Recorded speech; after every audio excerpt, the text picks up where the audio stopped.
Assalamualaikum warahmatullahi wabarakatuh. Halo, perkenalkan nama saya Lili Mutiara Mahika. Saya mahasiswi program studi S1 Kebidanan. Di sini saya akan menjelaskan terkait kasus kebutuhan khusus pada permasalahan geografis.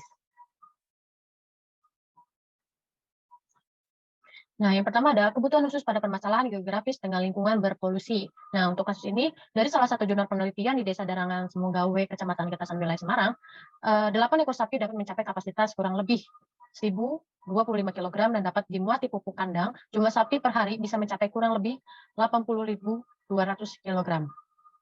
Nah, pengumpulan dan penumpukan selama beberapa hari mempengaruhi kandungan gas amonia. Perut kembung pada sapi, khususnya pada sapi perah, disebabkan oleh adanya ransum dalam saluran pencernaan yang tidak dapat sepenuhnya dicerna dan dikeluarkan dari tubuh dalam bentuk feses.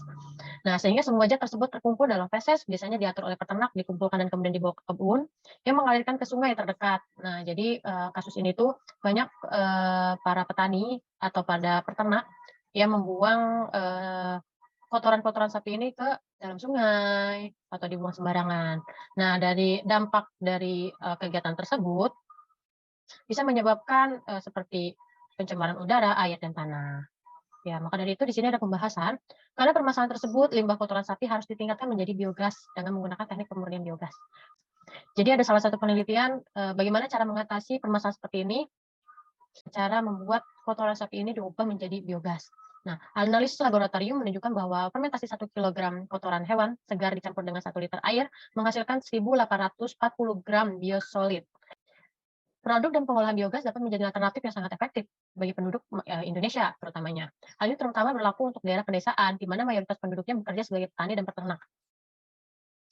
Menurut pengabdian masyarakat yang dilakukan oleh Pratiwi 2019, produksi biogas dari kotoran ternak dapat digunakan oleh masyarakat sebagai bahan bakar alternatif LPG.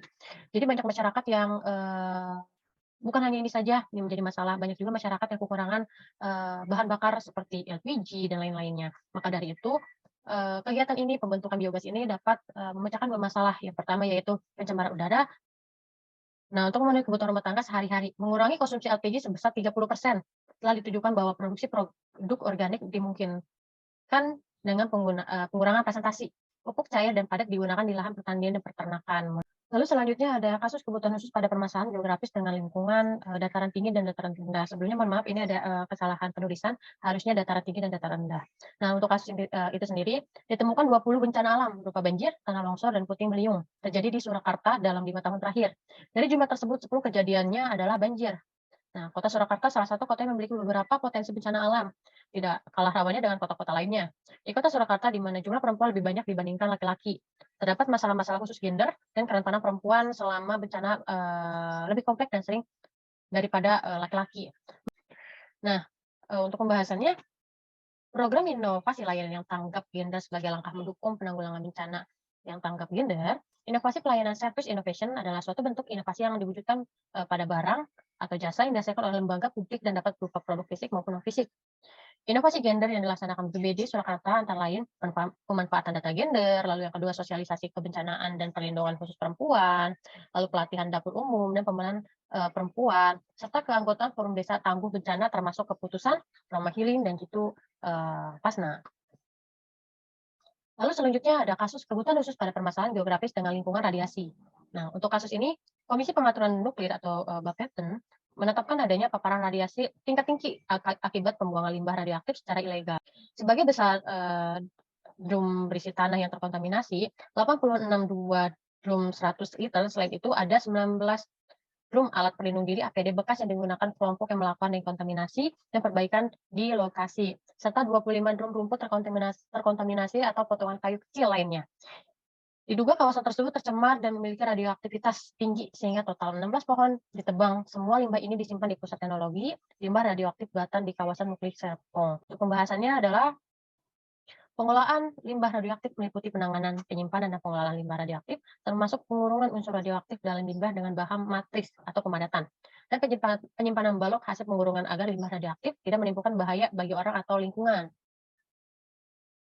Oke, selanjutnya ada kebutuhan khusus pada tenaga kesehatan. Nah, untuk kasus ini, Kementerian Kesehatan Kemenkes telah mengidentifikasikan kekurangan tenaga medis di 128 daerah atau kabupaten terkecil. Usman Sumatri, Kepala Badan Pengembangan dan Sumber Daya Manusia Kementerian Kesehatan, mengatakan daerah-daerah tersebut ditetapkan sebagai daerah terpencil karena tertinggal secara ekonomi dari daerah lainnya. Mereka juga secara geografis jauh kriteria tersebut, Presiden telah mengklarifikasikan 128 daerah sebagai daerah terpencil. Nah, untuk pembahasannya, menyikapi hal tersebut, Kementerian Kesehatan saat ini fokus pada pelaksanaan program Nusantara Prasehat. Program yang telah berjalan sejak tahun 2012 ini melibatkan generasi muda dari berbagai latar belakang kesehatan untuk terlibat dalam program kesehatan untuk meningkatkan kualitas hidup masyarakat di daerah terpencil. Program Nusantara Prasehat pertama di tahun 2015 melibatkan 142 orang yang tersebar di 20 puskesmas. Pada tahap kedua, 552 orang berpartisipasi dan terdaftar di 100 puskesmas. Mereka tidak hanya dokter, tapi juga ada ahli gizi, profesional kesehatan lingkungan, dan apoteker. Dengan upaya tersebut, selanjutnya pemerintah berupaya menjangkau masyarakat terluar dengan pendekatan yang lebih mendalam, menyentuh budaya dan adat kehidupan sehari-hari. Pendidikan kesehatan dan pola hidup sehat merupakan salah satu program yang sangat penting. Pemerintah sedang melakukan upaya untuk mengevaluasi lebih lanjut. Nah, di sini ada beberapa referensi